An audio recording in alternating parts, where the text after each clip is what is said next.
Welcome to part 3 of our build demonstration, where I'm working through one of the developer challenges from our community website and showing how to build the solution, at least how I would build it. The particular one we've chosen here is the employee data migration project, and in the last video we've built the majority of our bot logic. I still have some things to go. When I ran a test of the logic, however, I found with the automatic scoring on the page here, it was telling me 2 of the fields had not been properly submitted. Now, unfortunately, our form here is cleared when we click on the submit button, so I cannot see what's been entered into the form. Let's see how we can actually work with our bot logic to do some debugging in this scenario. Now, it is the child bot logic which is responsible for doing the data entry into the web form.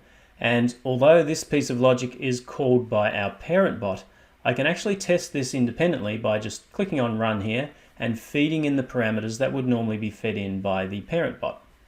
Before I do that, I'm going to add in something to pause here. So I'm going to add a message box action just before we click on the capture button, and that will allow me to take a look at the data that is being entered into the form. So let's now run our automation. And I just need to supply all of these input parameters that will be used for the data entry. With the magic of some video editing, I'll jump ahead to the point where we've actually entered all of this information, and we can just click on confirm to run our automation.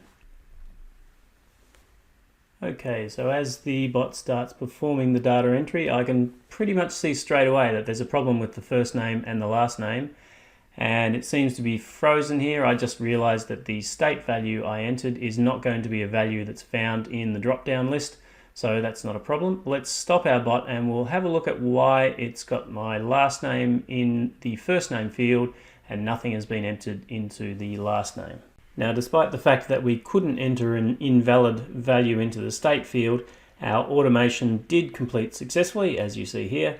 That's because we have the error trapping, basically masking any problems that occur when it sets the return code that goes back to the parent. But let's take a look at what was captured when each of these 2 steps were configured here. So you can see there is the first name correctly, and on our last name, it's actually pointing to the first name field. So there's the problem, and I do know how this happened. When we initially ran the recorder to record the steps that I was doing when doing the data entry to build up our bot logic, I accidentally double-clicked on the first name field. That produced 2 steps in addition to the 1 step that was there for the last name field. Now what I did was actually deleted the wrong step, and that left me with a reference there to the incorrect field. So let's simply remap to the last name field here for our step where we're supposed to be setting the last name, and that's all we need to do to correct the problem here. So now if I save, we'll execute that once again, and you can see all the values. Let's actually fix our state here. I'll put in I think that's for Alabama, and we'll run our logic to see how it goes with the data entry this time.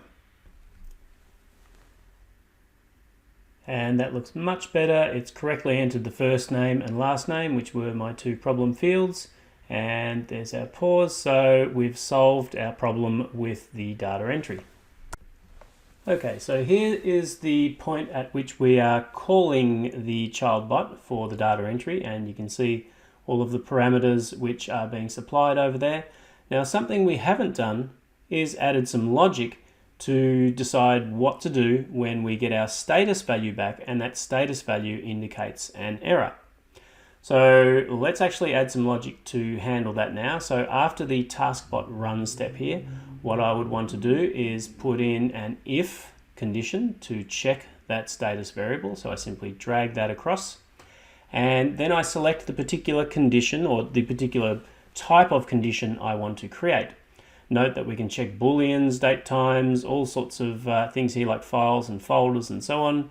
The particular condition I want to check is a simple string comparison, and I want to select my status variable and say if my status variable equals to a value of error, which is what I'm setting in the error block, then I can perform certain actions within the if block section here. Now, what sort of actions might I want to perform? Well, one simple one we might perform is to send an email to someone notifying them that a particular record needs to be followed up on. Another action I could perform would be to log some information to a file, and then I could build up a file with a number of entries there that someone might need to follow up on. We could also, in our Process Composer package, create a request for a human user to follow up on this particular item. And using that capability, we would be able to provide a certain form for them to review the data and to make any changes, for example.